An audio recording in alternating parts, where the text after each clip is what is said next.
¿me promete que va a ir a mi programa de televisión? Y me dijo, sí. Le digo, no, pero prométamelo, doctora. Y me dijo, sí, te lo prometo. Y entonces, un mes después de que gana la doctora, yo estaba a la semana, yo estaba mole y mole, doctora, ¿cuándo va a ir a mi programa? ¿Cuándo va a ir a mi programa? ¿No? Y entonces la doctora, pues me tiraba de loca, ¿no? Y, pero no, yo iba en serio. Y total que un día, iba a cumplir un mes que había ganado las elecciones, me paro enfrente de la doctora y le digo, doctora, se va de vacaciones la próxima semana, ¿cuándo va a ir a mi programa? Dijo, el próximo viernes. Y entonces la doctora cumplió su promesa. Estaba en el programa, en mi programa, yo creo que fue de mis mayores logros, haber conseguido que la doctora Sheinbaum, que en ese momento ya era la jefa de gobierno electa, estuviera en mi programa, porque además, por si fuera poco, fue al primer programa que fue de televisión. Y yo estaba encantada, porque además la entrevisté para el periódico, que ustedes se meten a Google y googlean así, Sheinbaum combatirá aviadores. No lo tengo aquí, pero esa entrevista yo se la hice a la jefa de gobierno, fue la primera entrevista que la doctora dio a un medio impreso, el periódico Excelsior. Fue la primera entrevista. Entonces, como periodista yo estaba encantada, y todas tú vas sumando puntos, ¿no?, para conseguir tus metas. Y si bien en ese momento yo era titular, me rolaban en el programa, no tenía un programa ya fijo, mi meta era esa, capitalizar el programa y de pronto ser ya la titular completa de este canal, de este programa de televisión. Esto era en Excelsior Televisión, el programa se llama Publicoma, lo pueden ver a la 1 de la tarde, todavía sale. Y entonces, mi actual jefe llega un día y me dice, oye, quiero proponerte algo. ¿Qué vas a hacer ahora que ya ganamos las elecciones y todo eso? No, pues yo sigo aquí en Grupo Imagen y quiero crecer y quiero mi propio programa de televisión, ¿no? Quiero capitalizarlo y quiero cumplir mis sueños. Dice, pues es que yo te quiero ofrecer que te unas al equipo de comunicación social. Y entonces, para ese momento, para mi comunicación social era redactar boletines, tomar fotografías, de pronto hacer estenográficas y mandarlas a los reporteros para que ellos pudieran trabajar, ¿no? Proveer a los reporteros de información. Y entonces fue así de, sí, yo te llamo, ¿no? No, como que no me atraía mucho la idea de formar parte de comunicación social, porque entonces me estaban proponiendo dejar estar detrás de las cámaras, detrás de los reflectores, para estar detrás de un escritorio de gobierno. Y entonces dije, híjole, uy, como que sí me costó mucho la decisión y evidentemente esa noche no pude dormir. Me puse a pensar y dije, bueno, voy a dejar mis sueños, está este nuevo reto. Pero para eso me dijo, vas a ser la próxima directora de información del gobierno de la Ciudad de México. Entonces ahí ya lo pude pensar, ¿vas? Está bien, lo puedo pensar. Y esa noche no pude dormir.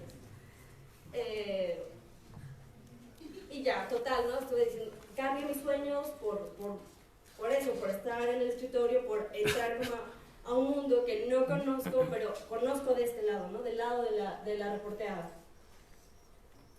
Y total, que no me lo podía pensar mucho.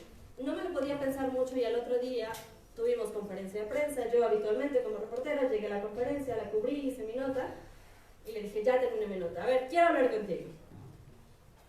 Y le dije, sí, ¿qué tengo que hacer? Dime, ¿cuáles van a ser mis funciones? Esto y esto. Y le dije, perfecto, ya, acepto. Y entonces, eso fue en agosto del año pasado. Entré oficialmente el 5 de diciembre del año pasado y te das cuenta que tienes que comunicar para 8.9 millones de habitantes que viven en la Ciudad de México, pero también para los 12 millones que en total junta la población flotante que todos los días visita la Ciudad de México. Y te das cuenta que necesitas un plan de comunicación para todo un gobierno de la Ciudad de México, pero no es nada fácil. Son 8.9 millones de habitantes que tienen características diferentes. Y entonces, para hacer un plan de comunicación, sabes que necesitas un objetivo. ¿Cuál es nuestro objetivo actualmente en el gobierno de la Ciudad de México? Bueno, proyectar este lema de campaña, bueno, no es el lema de campaña, que es el emblema de la Ciudad de México, es una ciudad innovadora y de derechos. ¿Lo han visto en algún lado? ¿Sí lo han visto? Bueno, entonces, ciudad innovadora y de derechos. Y lo que les comentaba, son 8.9 millones de habitantes de la Ciudad de México. Y entonces tienes que comenzar a segmentar a tus audiencias. Tenemos el chilango promedio, que es Demás es nivel socioeconómico medio-bajo, que gana entre 11.000 y 14.000 pesos mensuales, y que el 60% de esta población terminó la secundaria, la primaria o la secundaria. Entonces ese es como tu grueso de la población. ¿A quién le vas a emitir tu mensaje? ¿Cuál es tu mensaje? Bueno, soy un gobierno honesto, soy un gobierno nuevo que combatirá a la corrupción y también los abusos. Ese es el mensaje que queremos proyectar actualmente en la Ciudad de México, y esperemos que lo estemos haciendo de manera correcta con todas las acciones que encabeza la jefa de gobierno Claudia Sheinbaum Pardo. Pero además algo muy importante, ¿cómo lo vas a comunicar? ¿Alguien me puede decir quién es este personaje? No me digan que no lo conocen. ¿Alguien por ahí? Exactamente, Marshall McLuhan. ¿Y qué decía Marshall McLuhan? Exactamente. Empíricamente, nosotros hacemos uso de esta teoría. A lo mejor después, en este momento dicen, ay, ¿por qué no estudio y todo eso? ¿No? Porque a mí me pasó y estuve igual que ustedes, pero de este lado te das cuenta, si no lo retomas teóricamente, al menos empíricamente sabes que tienes que emplear un método, una forma, un cómo comunicarse. Y entonces tenemos que el medio es el mensaje. Y en este caso, nuestro primer día, el 5 de diciembre, cuando llega la doctora, nos pusimos a pensar, ¿qué vamos a hacer cuando lleguemos? ¿Cuál va a ser el mensaje que vamos a comunicar? ¿Cómo lo vamos a comunicar? Porque es el primer día de gobierno. Y entonces decidimos hacer un mensaje a través de redes sociales, Twitter y Facebook, para poder impactar en la población. Y este es el mensaje que la doctora Claudia Sheinbaum emitió el día de su toma de protesta cuando llegó a su oficina de gobierno. Vamos a mostrar.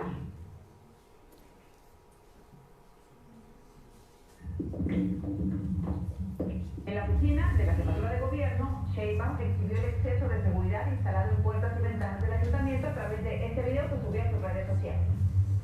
Buenas tardes, les presento la oficina. En esta oficina estuvo Andrés Manuel López Obrador, consejero de gobierno.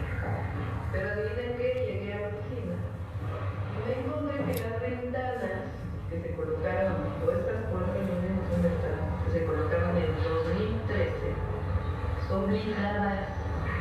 Pesan, no sé, 500 kilos cada una.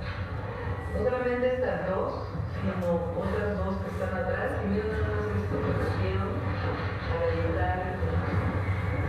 Así que no necesito inventar las blindadas. Les informo que nos vamos a empezar a revisar el día de hoy para poder quitar las puertas blindadas de la oficina. La jefa de gobierno no tiene miedo, no sé por qué necesitan puertas blindadas. Y ya vamos a ver qué hacemos con estas puertas. Las puertas nos vamos allá con el avión.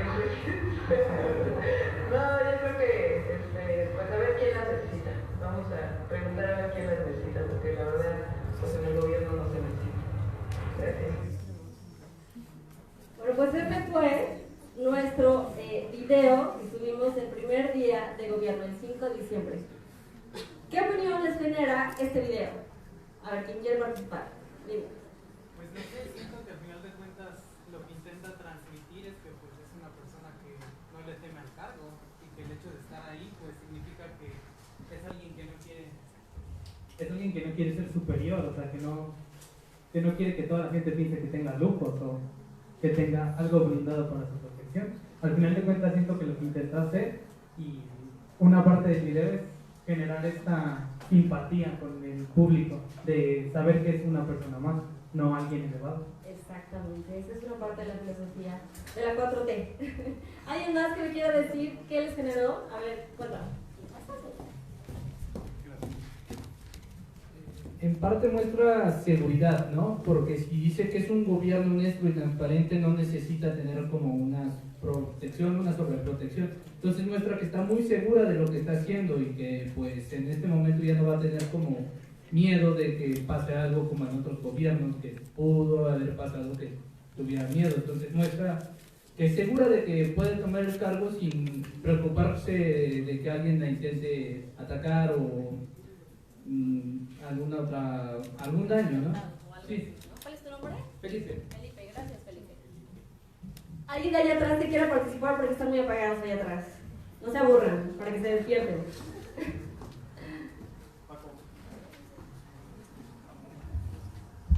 ¿Cuál es tu nombre? Sergio. A ver, dinos. Yo creo que para hacer el primer mensaje es diferente, pero no es convincente al 100. Ok. Entonces, bueno, demuestra que ella, bueno, en el gobierno de la Ciudad de México, en la cuarta transformación, no hay opulencia, porque son puertas fundadas de 500 kilos que no cuestan un peso, es opulencia innecesaria, pero para hacer el primer mensaje, a mi punto de vista, no es convincente. Le falta revisar más. Lo que sí se aplaude es que es un mensaje distinto, porque generalmente cuando los políticos toman un cargo solamente agradecen y dicen vamos a trabajar con ustedes de la mano, ya tomamos un cargo. Esta vez es diferente, pero no logra convencer. Sí, ¿Expresión corporal? ¿Algo así? Pues sí, un poco de expresión corporal. Siento que la doctora no es mucho de hablar en público, más de hacer las cosas. No es un político que se presta mucho a hablar en público, pero en general es un buen mensaje. No convence al 100, pero es un mensaje diferente, sin opulencia. Yo creo que resaltaría eso. Estamos comunicando el mensaje, ¿no? La finalidad. Somos un gobierno honesto que está combatiendo la corrupción. Siempre podemos mejorar, ¿no? De alguna forma. Ok. ¿Alguno más? Vamos allá atrás y ahorita regresamos. También creo que uno de los mensajes que quiere transmitir es que la información no está protegida, que no está blindada, que cualquiera la puede tener al alcance y no hay que atravesar una puerta blindada para conseguirlo. Exactamente. Es transparente, digamos. Muy bien. Y finalizamos con de este lado.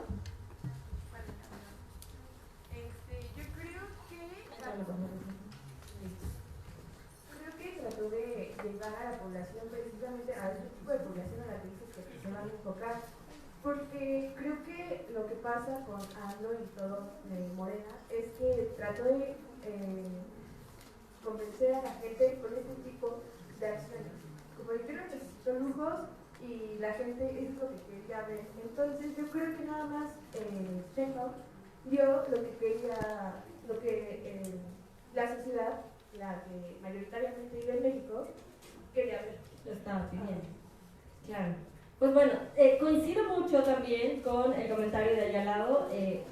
Yo veo este video y entonces sí le veo como, híjole, creo que podíamos haber mejorado de esta forma, ¿no? O tendría que haberse visto como más erguida, ¿no? Para proyectar un poquito más de liderazgo, ¿no? Cosillas que podemos mejorar. Coincido perfectamente. La doctora es una científica. Si tenemos que definir, por ejemplo, si podemos hacer una comparación entre el medio, como lo decía Marshall McLuhan, el medio es el mensaje. En este momento el medio es Andrés Manuel López Obrador, y lo que diga Andrés Manuel López Obrador, híjole, es súper polémico, ya sea que pida una disculpa al presidente de España o que diga me caso ganso. Es un personaje súper polémico y ese es su personaje. Pero tenemos un personaje distinto, que es la doctora Claudia Sheinbaum, que es una científica, que es una doctora que maestra, doctora y que también participó en un grupo que ganó el Premio Nobel de la Paz, el Premio Nobel, sí, de la Paz. Entonces es como un personaje que no vende por sí solo. Pero entonces, tus estrategias de comunicación social tienen que ser diferentes y tienen que ser más ingeniosas para que puedas vender este producto, este personaje. Y sí, evidentemente era nuestro primer día y seguramente vamos a mejorar porque todavía nos faltan 5 años, un poquito más. Pero ese fue nuestro mensaje de inicio. Bueno, esa es parte del primer mensaje. Quiero mostrarles algunos errores o algunas cosas que se te pueden salir como del control cuando estás en comunicación social. Entonces, esta es una conferencia del 25 de febrero de este año. Le preguntan a la doctora, usted va así como Andrés Manuel López Obrador, ¿usted también va a vender los automóviles blindados? ¿Usted también los va a subastar? Tenía poquitos días que Andrés Manuel había comenzado el tianguis para subastar. Le pregunta a una reportera, antes de que vean el video, quiero decirles que la doctora tiene una muletilla. Ella siempre para responder dice, sí, bueno, te comento que que esto y esto, ¿no? O, sí, bueno, te explico que, entonces esa es su muletilla. Y una muletilla que nos metió en problemas, les voy a poner el video de la conferencia de prensa del 25 de febrero para que vean qué le preguntan y cómo responde la doctora. Habla respecto a vehículos o bienes que podrían ser subastados, como en el caso del gobierno federal. Sí, de hecho, en la Procuraduría y la Secretaría de Seguridad Ciudadana hay temas de vehículos blindados. Algunos de ellos son muy viejos, los están revisando. Como ustedes saben, todo el vehículo blindado que estaba en la Jefatura de Gobierno se envió a la Procuraduría y a la Secretaría de Seguridad Ciudadana. En la Jefatura de Gobierno ya no hay ningún vehículo blindado ni en la Secretaría. Ahí lo dijo. El gobierno ya no tiene ningún vehículo blindado ni en la jefatura de gobierno ni en las secretarías. Ahí estaba la respuesta. Esa era la respuesta para la reportera. Pero al principio dijo sí. Y entonces todos se fueron con, sí, el gobierno de la Ciudad de México va a subastar los vehículos blindados. Entonces quiero que vean el resultado el otro día en las planas del periódico. Está en la presentación. En la siguiente. Yo la cambié. Aquí está. Reporte Índigo. Está un poco mal recortada porque es la síntesis que nos mandan todos los días. Pero Reporte Índigo. Remate fifí ahora en la Ciudad de México. Ese fue el resultado de las planas del periódico. El siguiente. También subastarán vehículos blindados. La prensa está hasta arriba. Milenio. Analiza la jefa de gobierno subastar vehículos oficiales como lo hizo AMLO. Hay diferentes formas de comunicarse. Ustedes se dan cuenta, Milenio pone analiza la jefa de gobierno las subastas. Pero en la anterior, remate fifí ahora en la Ciudad de México como si fuera ya un hecho. Y entonces es ahí cuando una pequeña palabra puede cambiar todo. Entonces es súper importante que si en algún momento ustedes están en área de comunicación social, al redactar los boletines, al hacer el coaching para su cliente, su personaje, con quien trabajen, sepa muy bien este tipo de cosas, ¿no? Que estamos trabajando, pero son ejemplos de cómo se nos puede salir el mensaje, ¿no? Cómo lo comunicamos y qué es lo que qué resultado va a tener, ¿no? Ahora, otra de las cosas que se ha dicho mucho de la doctora es que puede obedecer a las indicaciones del presidente, ¿no? Y entonces tenemos esta portada de Milenio. Sheinbaum, vamos a contrariar a AMLO por depas en Santa Fe. La declaración de la doctora fue esa. Entendemos al presidente en el sentido de que se requieren recursos para la Guardia Nacional y no vamos a entrar en contradicción en ningún momento con el gobierno federal. Esto es un tema que se estaba discutiendo de si se creaban o no una serie de desarrollos inmobiliarios en la zona de Santa Fe para financiar la Guardia Nacional. Y entonces, la doctora decía que no iban a contrariar, pero tampoco decía que, tampoco dijo eso, tampoco dijo, no vamos a contrariar a Andrés Manuel López Obrador. O sea, la cita textual no es esa. Pero los medios lo agarran así. ¿Por qué? Porque una cosa sí les voy a decir, cuando yo llegué a trabajar como reportera, lo que me dijeron fue, una noticia buena lo vende. Así me dijeron. Y entonces te das cuenta los trucos del periodismo, ¿no? ¿Cómo puedes hacer un mensaje sin volarlo, pero además dando un mensaje de que la doctora podría atender a las demandas del presidente de México? Entonces, la portada del 8 de marzo, se suspende todo el proyecto inmobiliario para financiar la Guardia Nacional. Y ahora sí, el encabezado es Sheinbaum se impone, AMLO cancela depas de lujo para Santa Fe. Y entonces así es cómo se va generando una opinión pública. ¿Cuál es la opinión pública que genera este encabezado? Pues que la doctora Sheinbaum está tomando sus propias decisiones, que no es una mujer que esté obedeciendo a las instrucciones del presidente de México, si bien hay una coordinación muy cercana, tampoco es que ella esté gobernando bajo el yugo del presidente Andrés Manuel López Obrador, ¿no? Pues así es como se puede manejar también la opinión pública a través de encabezado, lo que les comentaba en un principio. Si bien los periódicos se leen poco, la gente cada vez menos lee los periódicos, siguen marcando agenda en nuestro país, en nuestra ciudad. Y bueno, también tenemos momentos de crisis en cualquier empresa, institución, cualquier persona puede caer en algún momento de crisis. Lo importante es analizar los riesgos. ¿Cómo vas a emitir tu mensaje? ¿Cuál es la manera más adecuada para hacerlo? Para que salgas pues avante, ¿no? Una de las crisis que hemos tenido en el gobierno en estos poco más de 100 días fue la falla distribución del combustible en la ciudad y en algunos otros estados de la República. Y entonces, en atención a las demandas de la ciudadanía a través de redes sociales, el gobierno dice, ok, vamos a atender las demandas de la ciudadanía y ahora vamos a implementar que se cargue gasolina de acuerdo al calendario de verificación vehicular. Eso fue un domingo en la tarde-noche. Sale la doctora a dar una conferencia de prensa a las 5 de la tarde, se cita a los medios, van, los cubre, se crea una pequeña campaña en redes sociales, a través de televisión, radio y a través de entrevistas. Se sugiere este calendario y al otro día, esos fueron los resultados. El 70% de los conductores se apega al calendario para cargar la gasolina en la Ciudad de México. Y al otro día teníamos la reducción de más del 70%, de más del 50% de las filas para cargar gasolina. Y entonces, este es un modelo exitoso de cómo puedes comunicar de manera eficiente en una crisis. Tienes que, por ejemplo, un área de comunicación social del gobierno de la Ciudad de México tiene un área de información que te genera información, insumos, video, fotografías, boletines, estenográficas para apoyar a los reporteros que hagan su nota, que es una parte nada más de la comunicación social. Tienes otra área que te genera campañas a través de los periódicos, de televisión, de radio y también quien te maneje redes sociales. Es súper importante. Actualmente el gobierno de la Ciudad de México está diseñando otras estrategias para poder llegar de manera eficiente a los ciudadanos. No puedo adelantarles nada todavía, pero esperamos trascender a estas vías tradicionales, porque incluso las redes sociales comienzan ya a ser un modelo tradicional para comunicar. Y entonces esperemos pronto darles una sorpresa para que podamos comunicar de manera eficiente o más eficiente.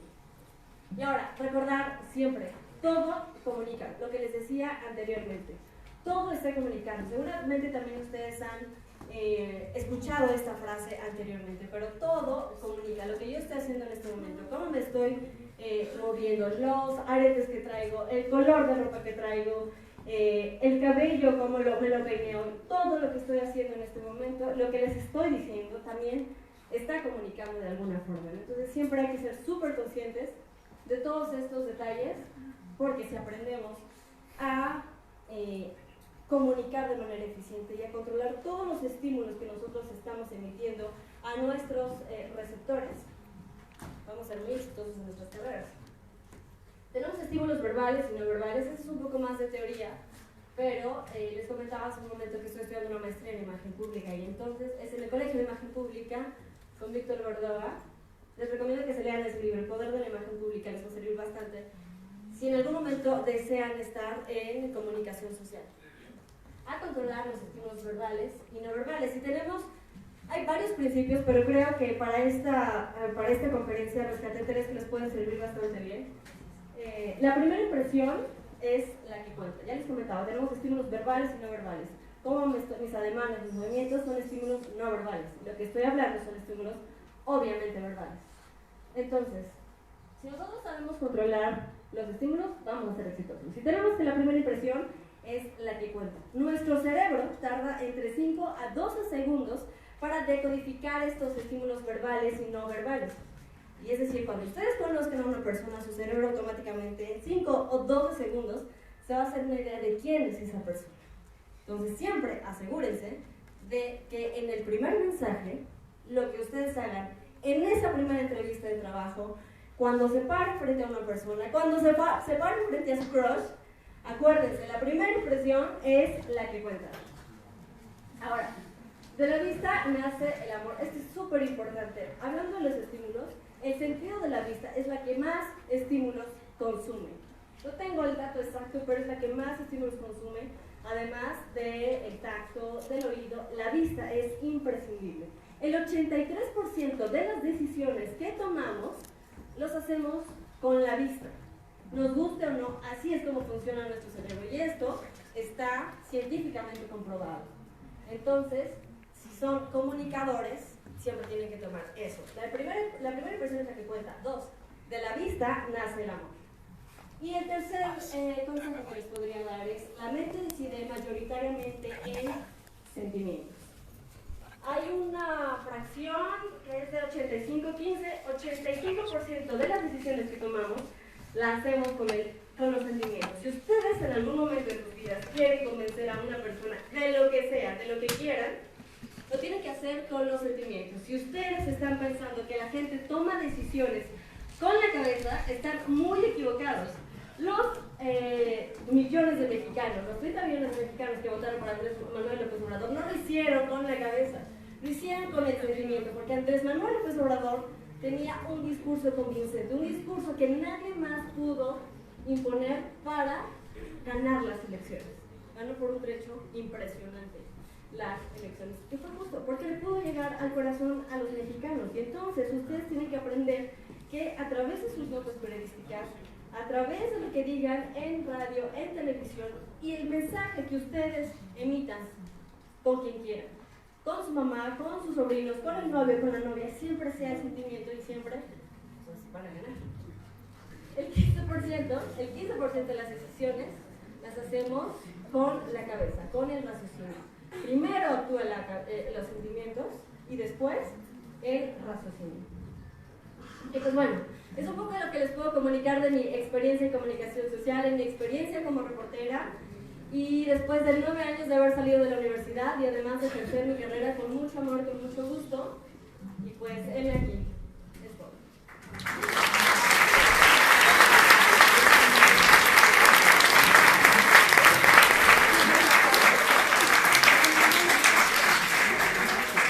Agradecemos nuevamente la presencia de la licenciada Paulina Silva Rodríguez. Abrimos la sesión de preguntas y ¿alguna inquietud? Pregunten, son gratis. Nombre, por favor. Hola, mi nombre es Adams Más. Estoy en cuarto semestre de la carrera de comunicación. Y pues, como comentaba la conferencia pasada, pues es como lo contrario, ¿no? O bueno, la otra parte. Y también hay otra parte como la que te dedicabas antes, ¿no? Estar en el cuadro, y eso que creo que muchas personas son las tres partes en las que queremos estar, ¿no? Ya sea investigación, en frente de cuadro o comunicación social. En tu experiencia, ¿cuál sería como pues los cambios, ¿no? La diferencia de pasar, por ejemplo, de estar frente a cuadro, de lo que creo que es el sueño de muchos aquí, y que pues yo creo que si me ofrecieran comunicación social, pues diría, no, pues prefiero estar en la parte de la farándula, ¿no? Más en la parte como los brillos y todo esto, que también pues es un trabajo un poco ingrato como la investigación, ¿no? Que a lo mejor esa un poco tiene más de reconocimiento, ¿no? Eventualmente, para los líderes y todo eso. ¿Cuál sería como tu... Mi balance en este momento, ¿me arrepiento o no? ¿Esa es la pregunta? ¿Cuáles las diferencias? Las diferencias, bueno, son abismales, ¿no? Aquí tú eres el proveedor de la información y como reportero tú tienes que investigar, tienes el poder de cuestionar. Creo que eso es algo bien importante y seguramente también lo han escuchado mucho. Los medios de comunicación son el cuarto poder, y si algo extraño de estar como reportera es poder cuestionar al personaje, al político. ¿Por qué? ¿Por qué los índices de violencia han aumentado, por ejemplo? ¿No? ¿Qué va a hacer para bajar los índices de violencia? ¿No? Ese tipo de cosas sí las extraño, sin embargo creo que es algo totalmente diferente. Te vuelves un estratega. En comunicación eres un investigador, en comunicación social eres un estratega. ¿Cómo puedes comunicar de manera más eficiente en favor de los ciudadanos, para los medios de comunicación? Sobre todo siempre, nunca perdiendo el punto de vista que nos lo dijo nuestro jefe cuando llegamos: somos comunicación ciudadana, vamos a comunicar a la ciudadanía todas las políticas públicas del gobierno de la Ciudad de México. Y no es la doctora Claudia Sheinbaum, es todo un gobierno, todo un engranaje que tiene que comunicar. Entonces es eso, te vuelves estrategia, tienes que pensar cuando tienes una crisis, cómo lo haces de mejor manera, cuáles son los posibles riesgos, por dónde se pueden ir los reporteros, para que cuides también, ¿no? O sea, también tu trabajo tiene que ser proteger, no dejando sin información al reportero, no ocultando información, pero sí siempre cuidando y ser súper institucional, ¿no? Es abismal la diferencia, pero creo que nunca debemos de olvidar que hay que comenzar a plantearnos nuevos retos. Yo tenía 9 años trabajando en televisión, 9 años, desde a los 21, tengo actualmente 30 años, y entonces, pues dije, estoy en mi zona de confort, he hecho esto los últimos 9 años de mi vida, podría seguir haciéndolo, y si le echo muchas ganas, en un año me van a dar mi propio estoy segura que lo voy a lograr, pero se me está presentando esta otra oportunidad que no podía desaprovechar. Y creo que hay que nutrirte de experiencias, de todo, tienes que aprender de todo. Y creo que también en algún momento puede haber alguna oportunidad de retomar algún camino, y si no, pues lo que venga, ¿no? Aprovechar lo que venga. Todas las oportunidades se dan a veces una sola vez en la vida y tú decides si las aprovechas o no. Y hasta este momento no me he arrepentido, estoy muy contenta con mi trabajo, muy agradecida también con la oportunidad que me ha dado la doctora y que me ha dado mi jefe Iván Escalante, que es el coordinador general de comunicación social, y estoy muy contenta. Por acá.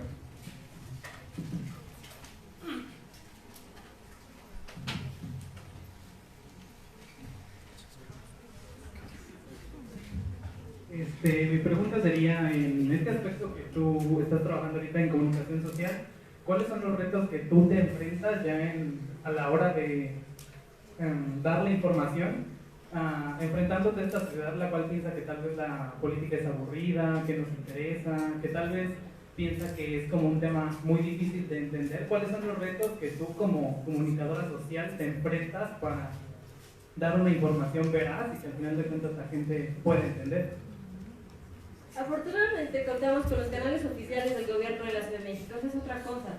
Tienes a todo un grupo de reporteros y todo un grupo de medios de comunicación que van a hacer la nota como ellos quieren. Ustedes ya lo vieron, ¿no? O sea, la van a interpretar de la forma que ellos quieren, siempre basándose en lo que dijo o las declaraciones del funcionario público, ¿no? Siempre se tiene que basar. Eso es ética periodística y eso no lo puede perder nunca.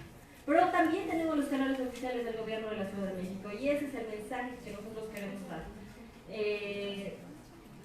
Creo que los retos más difíciles es eso, poder ofrecer una conferencia de prensa y que los reporteros puedan entender el mensaje que nosotros queremos comunicar. Depende de muchísimos factores, depende de nuestro medio, que es la jefa de gobierno, que pueda transmitir el mensaje.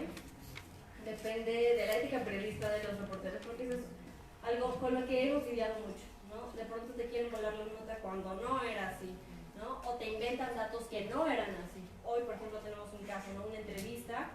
Hace unos minutos estaba hablando con una chica que me llama de comunicación social. Me dice, oye, tenemos esto y esto. La entrevista no se fue como nosotros queríamos. No es como que queríamos, sino como era, ¿no?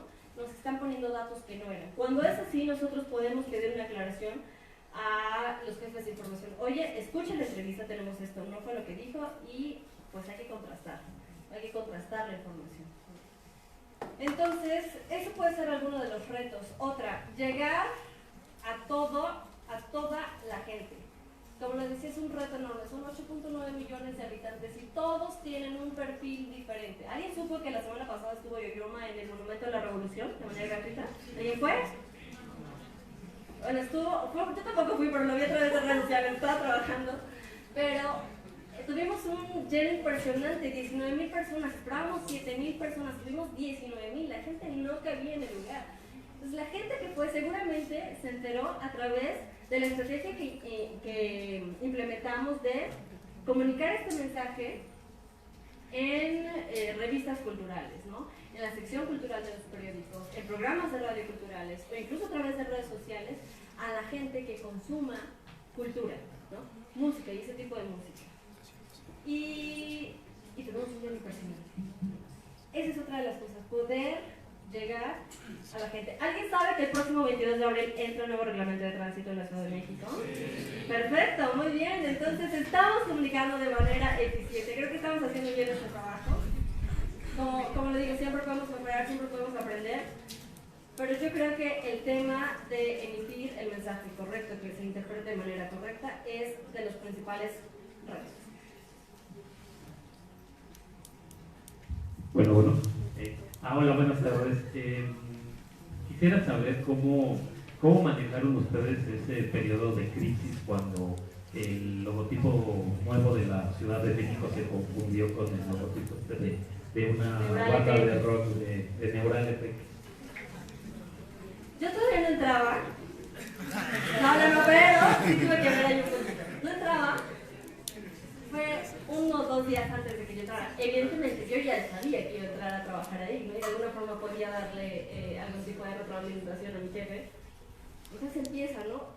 Yo a esa conferencia de prensa no fui porque justo estaba en programa, presentan el nuevo logotipo y empieza súper viral en redes sociales, ¿no? Que el plagio, que no sé qué, que Neural, que...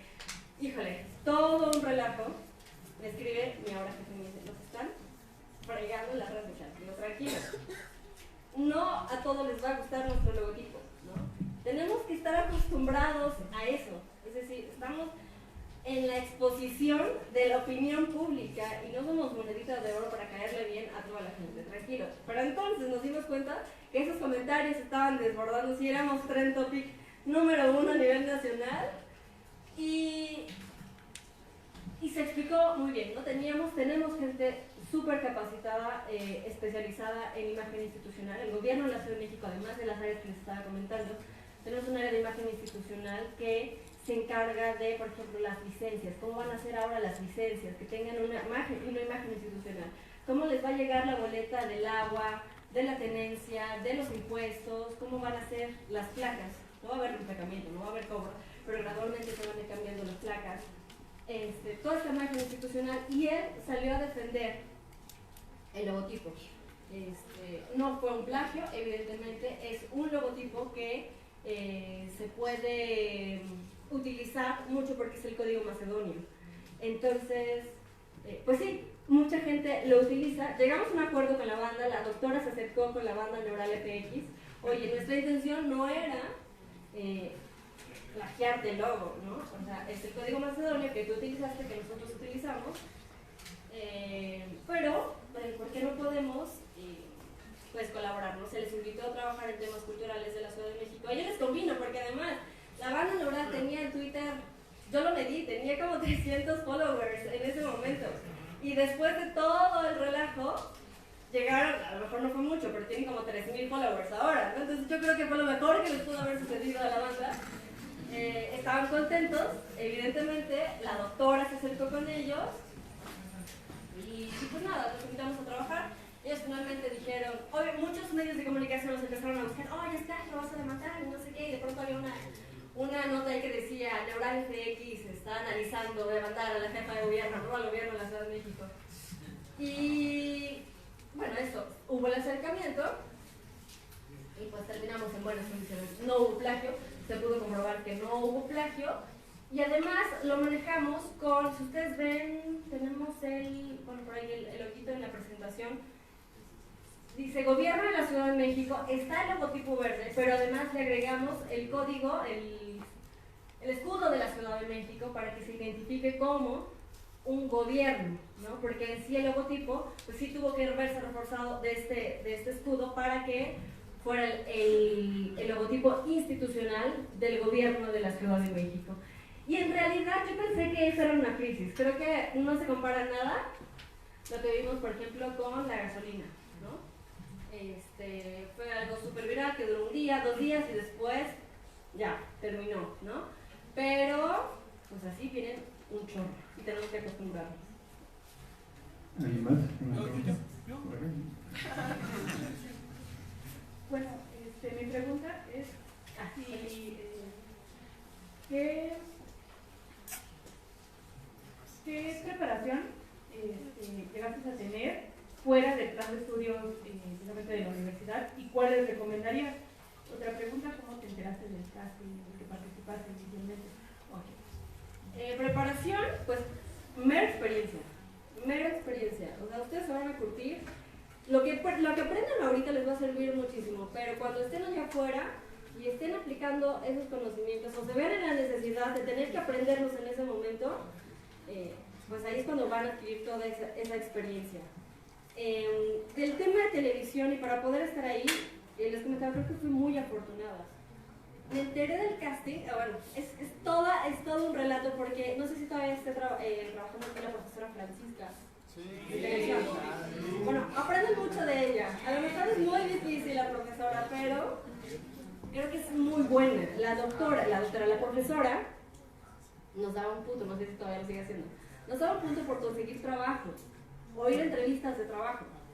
Entonces eso era un incentivo para ir a conseguir trabajo. Y una compañera que estaba haciendo sus prácticas profesionales en el Grupo Imagen nos comentó que iba a haber un casting en Grupo Imagen para Gustavo Adolfo Infante, el programa este de chismes. Y entonces, pues como te daban un punto por ir a hacer el casting, pues dije, pues yo voy. Fui al casting, algo tenía, y fui, me quedé dentro de las 6 finalistas, no me quedé, pero ahí es cuando descubrí, dije, oh, ¿por qué no soy tan perdida? Como que creo que puedo tener una segunda oportunidad. Le comentaron a la profesora, ¿no?, que me había quedado como una de las 10 finalistas, me felicitó frente de todo el grupo, y eso como que te motiva también, ¿no? Me quedé con ese aprendizaje de, bueno, si no fue ahorita, en algún momento puede ser. Después del segundo casting, me enteré por relaciones públicas.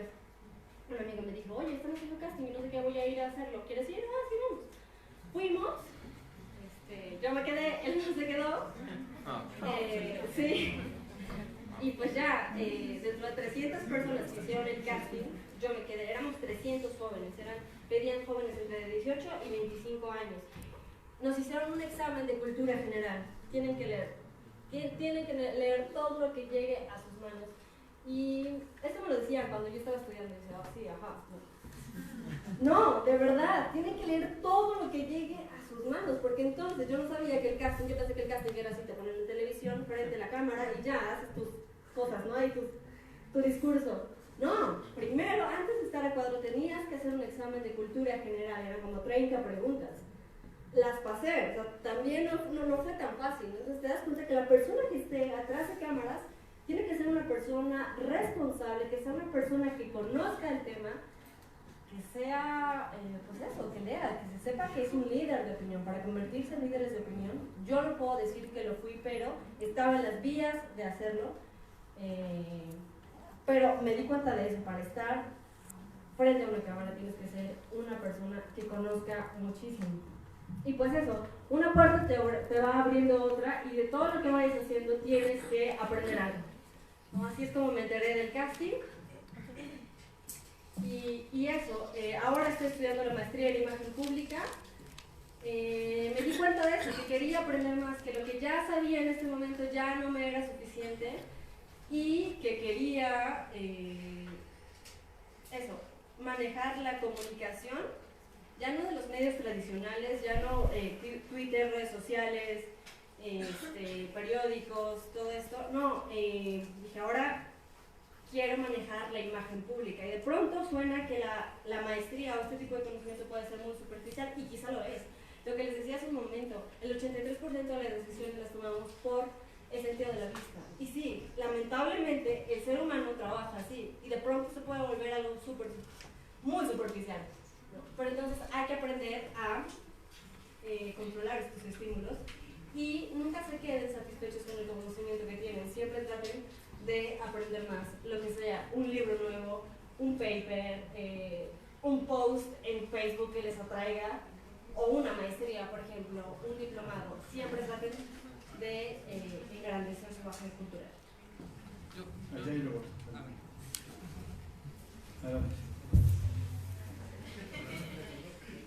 El gobierno, no la doctora, mi pregunta sería, el gobierno de la Ciudad de México, ¿cómo piensa tratar el tema de la inseguridad? Que es un punto que más nos preocupa a los habitantes de la Ciudad de México. ¿Cómo tratar un tema tan complicado en el cual, desde un punto de vista del ciudadano, no se ha visto un avance pues regular o aceptable? ¿Cómo lograr manejar una información tan complicada sin que se te salga de las manos? Porque supongo que una información de ese tipo, como lo es de inseguridad, como se está viviendo en la Ciudad de México, haces algo mal y luego la crítica social ha de ser contundente. Entonces, ¿cómo el gobierno planea tratar este tema tan delicado? Yo creo que de los más importantes a la hora de evaluar su desempeño como jefa de gobierno, como trabajadores del gobierno. Pues, ¿cómo hacerlo? No es mi tarea decirles cómo el gobierno de la Ciudad de México va a combatir el tema de la seguridad. Ese es un tema que le corresponde a la jefa de gobierno. Lo que sí les puedo decir es cómo lo estamos tratando en materia de comunicación. Y lo que les puedo decir es que el anuncio que hizo la jefa de gobierno de 100 días, en su informe de 100 días, fue, a lo mejor es muy poco, ¿no? Pero se está trabajando para reducir los índices de inseguridad. A partir de que la jefa llegó, porque anteriormente las cifras eran un poco turbias, a partir de que la jefa llegó, se empezó a hacer una medición y la tendencia a la baja en materia de seguridad surgió resultados poquitos. La doctora lo dijo, no estoy satisfecha con los resultados en materia de seguridad. Ustedes lo pueden leer si lo googlean, pues si lo googlean, ¿no? Ahí lo pueden encontrar. No estoy satisfecha con los resultados en materia de inseguridad. Bajó de 5.8 los incidentes de robo a 4.9. O sea, es muy poco, pero se está trabajando.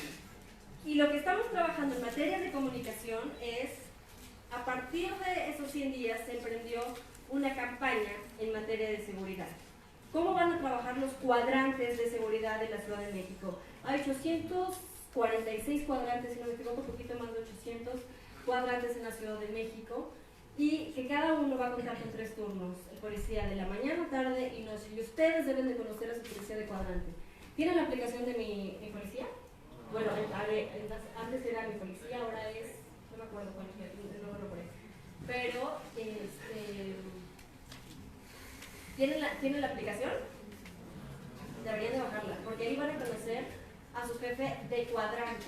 Y entonces ustedes tienen la obligación y el derecho de exigirle a su jefe de cuadrante los resultados, ¿no? En materia de seguridad. Se están capacitando a los policías, se les dio un incentivo de 3.500 pesos mensuales a los jefes de cuadrante. Cada mes se condecora al policía del mes, le da 50.000 pesos, y ese es un incentivo para que hagan bien su trabajo. Entonces se están creando varias estrategias para que los policías hagan su labor, pero además comunicándolas a la Ciudad de México, ¿no? Con esta campaña de seguridad, de decirle a la gente, a ver, estamos por ejemplo poniendo la historia del policía del mes en redes sociales. ¿Quién es el policía del mes? ¿Por qué es el policía del mes? ¿Por qué la gente debe de admirarlos? ¿Y por qué los compañeros policías deben de imitar sus acciones? Entonces, pues es un poquito de las acciones que estamos haciendo en materia de comunicación, para decirle a la gente que estamos trabajando, para decirle que hay incentivos para que los policías hagan bien su labor, y que también ustedes pongan de su parte, ¿no? Deben de conocer a su jefe de cuadrante, exigirle resultados y estar en constante comunicación con ellos. Buenas tardes, antes que todo, soy Felipe del segundo semestre, y mi pregunta primero la quiero contextualizar en cómo recibe o cómo contrarrestan las críticas de los otros líderes de opinión que no están, bueno, más bien que están en contra de las políticas públicas o culturales del mismo gobierno. Pues hoy en la mañana estaba checando las noticias y veo un comunicado de los premios Fénix en los cuales dicen que se van a cancelar por falta de apoyo gubernamental, y entonces eso me llamó mucho la atención. Después vi los comentarios de varias páginas que habían subido esto, y había muchas críticas acerca de la política que se estaba aplicando. Ajá. Entonces mi pregunta es, ¿cómo contrarrestas esta parte de evitar quitar la crítica o no sé cómo decirlo? Los comentarios negativos. Ajá, los comentarios negativos. Esta parte de o sea, tienes un discurso que apoya la cultura, como ahorita nos habías mencionado, y de repente sale algo a la luz como que pues los premios Fénix son muy directos al momento de hacer el boletín, en el cual le echan la culpa al gobierno totalmente porque no puede recibir apoyo público. Entonces ahí es como que me sacó de onda, bueno, no lo entendí muy bien, y pues quisiera que me lo contestaras, por favor. A ver, en el periodismo hay libertad de expresión, y eso lo debe de entender cualquier persona que esté en alguna posición de poder. Aquí no coartamos la libertad de expresión, y ningún gobierno lo debería de hacer. Entonces, todo lo que se esté haciendo mal, el gobierno de la Ciudad de México está en toda la disposición de atenderlo. Todo lo que se esté haciendo mal, y cualquier crítica, cualquier columna que salga en el periódico que nos esté pegando, pues eso nos debe de servir para hacer mejor nuestro trabajo. Ese es otro de los poderes de los medios de comunicación, que nos digan qué estamos haciendo mal para que nosotros lo podamos corregir. Que si nos golpean en materia de inseguridad, pues sí, ni modo, nos está pegando.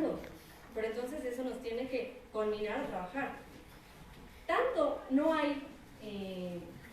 se coarta la libertad de expresión, que el gobierno de la Ciudad de México abrió un portal que se llama el Portal de Datos Abiertos de la Agencia Pública de Innovación, Agencia de Innovación Pública, la ADI.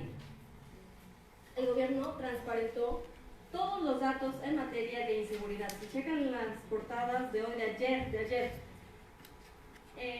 los robos en bicicletas aumentaron en los últimos 2 años, pero también aumentó el uso de las bicicletas. Y esos datos, es la portada de Reforma de hoy, Augusto Tempa es el reportero que la hizo. Esos datos los sacó del portal de datos abiertos de la Ciudad de México. Nosotros podríamos haber conservado esa información y no dárselas porque nos están pegando en materia de inseguridad. Pero lo que estamos haciendo es transparentar todo para que la gente nos diga que estamos haciendo mal y poder corregirlo. En este caso, también se van a tomar las cartas en el asunto. Es un tema que está revisando el secretario de Cultura, José Alfonso Suárez de Real, lo están revisando y darán una respuesta al respecto, ¿no? Pero es eso, no hay libertad de expresión y un gobierno tiene que atender no nada más a la ciudadanía, sino a los reporteros, porque ellos son los especialistas, los que están investigando y los que nos pueden decir qué rumbo está tomando nuestra ciudad. Necesitamos la crítica para tener un gobierno equilibrado. Buenas tardes. Mi nombre es Emilio Sánchez. Y mi pregunta es, ¿qué diferencia existe entre la propaganda política y lo que tú estás haciendo? Porque me parece que sí se puede caer en ello, creo que hay una línea muy delgada, con, por ejemplo, el mensaje que nos mostraste al principio en el video de Claudia, donde ella está pues vendiendo prácticamente una imagen a toda la sociedad. ¿Cómo evitas caer en que eso se vuelva una propaganda política? Porque hay una ley electoral, una ley que te prohíbe promocionar logros del gobierno de la Ciudad de México o hacerte propaganda pública, ¿no? Como personaje, como jefa de gobierno. Hay una ley que nos prohíbe lo que podemos y lo que no podemos hacer, ¿no? Lo que no podemos hacer. Entonces, propaganda política es cuando tú estás presumiendo tus logros, pero cuando tú estás comunicando una acción que beneficia a los habitantes de la Ciudad de México, como por ejemplo programas sociales, es una necesidad. Son programas que se han establecido para beneficiar a la población. Pero entonces, cuando tú haces uso político de esos programas sociales, entonces estás teniendo propaganda política, porque condicionas el voto. Lo que está haciendo actualmente el gobierno de la Ciudad de México a través de la Secretaría de Inclusión y Bienestar Social es eso, terminar con los programas sociales que estaban siendo utilizados con fines electorales. Fue súper complicado, de este lado como reportera, fue súper complicado ver cómo esos programas y mucho dinero fue utilizado para comprar el voto por parte del partido opositor. Entonces lo que se está haciendo es terminar con el uso clientelar no nada más de los programas sociales, sino también del espacio público. Muchas veces se promocionaba el espacio público a través de los comités vecinales. Entonces es un tema que está ahorita en boga en los medios en la Ciudad de México, ¿no? Hace unos días el Congreso de la Ciudad de México decidió suspender temporalmente o posponer las leyes para emitir esa cuestión del funcionamiento de los comités vecinales.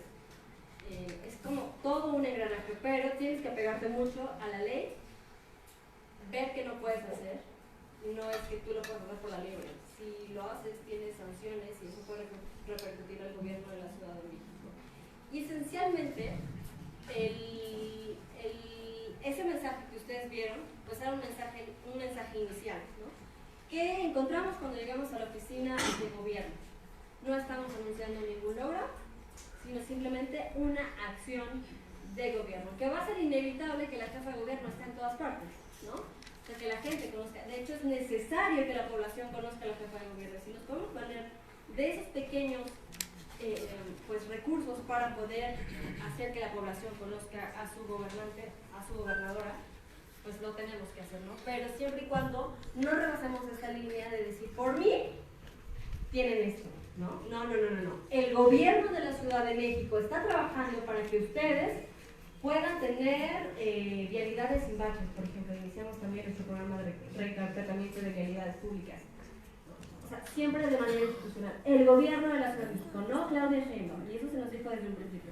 No es Claudia Sheinbaum, es el gobierno de la Ciudad de México a través de sus 18 secretarías. Tenemos un gabinete legal que es de 18 secretarías, además el ampliado, que son otros más, y los órganos descentralizados del gobierno de la Ciudad de México. Es todo un engranaje. Y así como yo les estoy contando esto, todas las áreas de comunicación social se valen de los mismos recursos para hacer, comunicar todos sus mensajes. Hola, buenas tardes. Soy Jacqueline, estudio el octavo semestre. Nada más 2 preguntas puntuales. ¿Cómo se construye o a partir de qué elementos se ha construido la imagen pública de la jefa de gobierno? Sería la primera. Y la segunda, ¿de qué manera cambia el manejo de imagen que mantuvo durante su campaña y ahorita que está en el cargo? La imagen pública, como lo he podido, o bueno, lo que he aprendido, por ejemplo, en la maestría, se habla de muchísimos elementos, ¿no? De cómo hablas, de cómo vistes, de tu expresión corporal. En realidad, no se ha trabajado en materia de imagen pública con la doctora. Lo que está haciendo la doctora es lo que es ella. Es súper orgánico lo que se está haciendo con ella. Por eso a lo mejor pueden ver algunos errores, algunas posturas que podría mejorar la doctora, pero es que es súper orgánico. Y la doctora es eso, es un personaje, es una científica. Creo que esa es la imagen pública que está proyectando la doctora. Es la científica de la política. Ella quizá no es como tan polémica porque se está enfocando en gobernar, en crear las mejores políticas públicas y de aliarse con los personajes que saben, ¿no? Por ejemplo, hace poco se reunió con el Premio Nobel de Química, hizo un videíto en redes sociales, ¿no? Que se está trabajando para mejorar las condiciones ambientales de la Ciudad de México con el Premio Nobel de Química. Eso es un poquito de la imagen pública que ella puede dar a conocer, pero de manera orgánica. No es que estemos trabajando en algo específicamente, porque también tienes que aprender a trabajar con tu personaje. Si ella no quiere, pues ni modo, tienes que encontrar las estrategias para comunicar a su manera. Tienes que adecuarte a la esencia de tu personaje. Entonces, tal cual no tenemos una estrategia de imagen pública, un antes y un después. La doctora sigue siendo la misma. La doctora es una persona súper sencilla. Si ustedes la ven y buscan videos en redes sociales de cómo se vestía en la campaña, pues tenis, unos jeans y una playera blanca, ¿no? Y una gorra, porque eso era parte de su esencia, es lo más básico, lo más básico. Hace unos días tuve la oportunidad de, todos los sábados tenemos sábados de tequio, nos juntamos en alguna colonia e invitamos a las colonias de alrededor para que nos ayuden a mejorar una. Pues me tocó la oportunidad de subirme en el coche con la doctora y veía ahí su bolsita con su pantalón de mezclilla y sus tenis porque unas horas antes había dado conferencia de prensa. Habíamos ido con el presidente de México a la Marcha de la Lealtad en el castillo de Chapultepec. Entonces era un evento muy bonito en el castillo de Chapultepec, con el presidente, con el secretario de la Defensa Nacional, y entonces iba vestida de una forma, con pantaloncito y todos sus zapatitos. Entonces llega al coche y se cambia en donde puede el pantalón y se pone sus tenis, ¿no? Es una persona muy natural, muy sencilla, y pues esto. No tenemos un gran manejo de imagen pública, lo cual no es malo tampoco, porque está respetando la esencia y es orgánico. Y ya se quiere dar a conocer, pues cómo es. Ahí atrás hay otra pregunta, ¿no?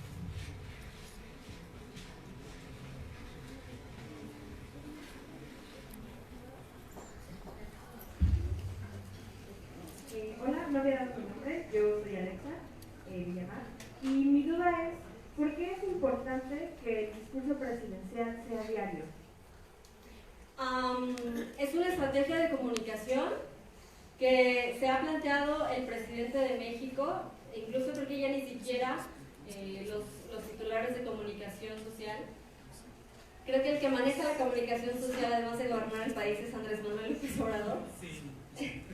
Y entonces, pues él lo decidió así, ¿no? Es el primer presidente de México que ha decidido dar un mensaje, una conferencia diaria Y eso lo puede exponer a la opinión pública de manera positiva y de manera negativa. No sé las razones, no puedo darte esa respuesta, no sé por qué, pero es una decisión que tuvo el propio presidente de la República, ¿no? Ni siquiera Comunicación Social. Gracias, Ramírez Cuevas, que es el titular. ¿Alguna otra pregunta? ¿Nadie? Bien. Damos por concluida la conferencia. Un aplauso fuerte por favor. Invito a la jefe de carrera, por favor.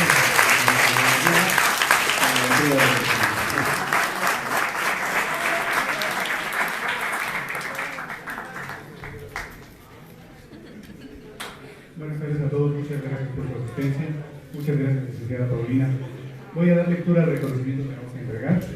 Universidad Nacional Autónoma de México, Facultad de Estudios Superiores Aragón, otorga en el presente reconocimiento a Paulina Silva Rodríguez por su participación en la conferencia ¿Para qué sirve la comunicación social?, que se llevó a cabo el día 1 de abril del presente año en las instalaciones de la facultad.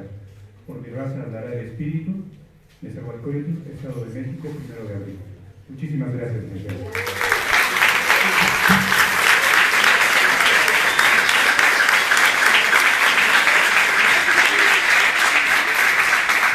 Además, cabe destacar que con Paulina y con Jesús el día de hoy tuvimos, para comenzar esta semana, a 2 exitosos egresados, y también agradecemos que tengan esta deferencia para nuestra facultad. El poder de convocatoria es por ustedes jóvenes, por nuestra carrera, por la comunicación, por el periodismo, y hay que aprovechar toda esta coyuntura. Así que, pues demos otro fuerte aplauso y muchísimas gracias.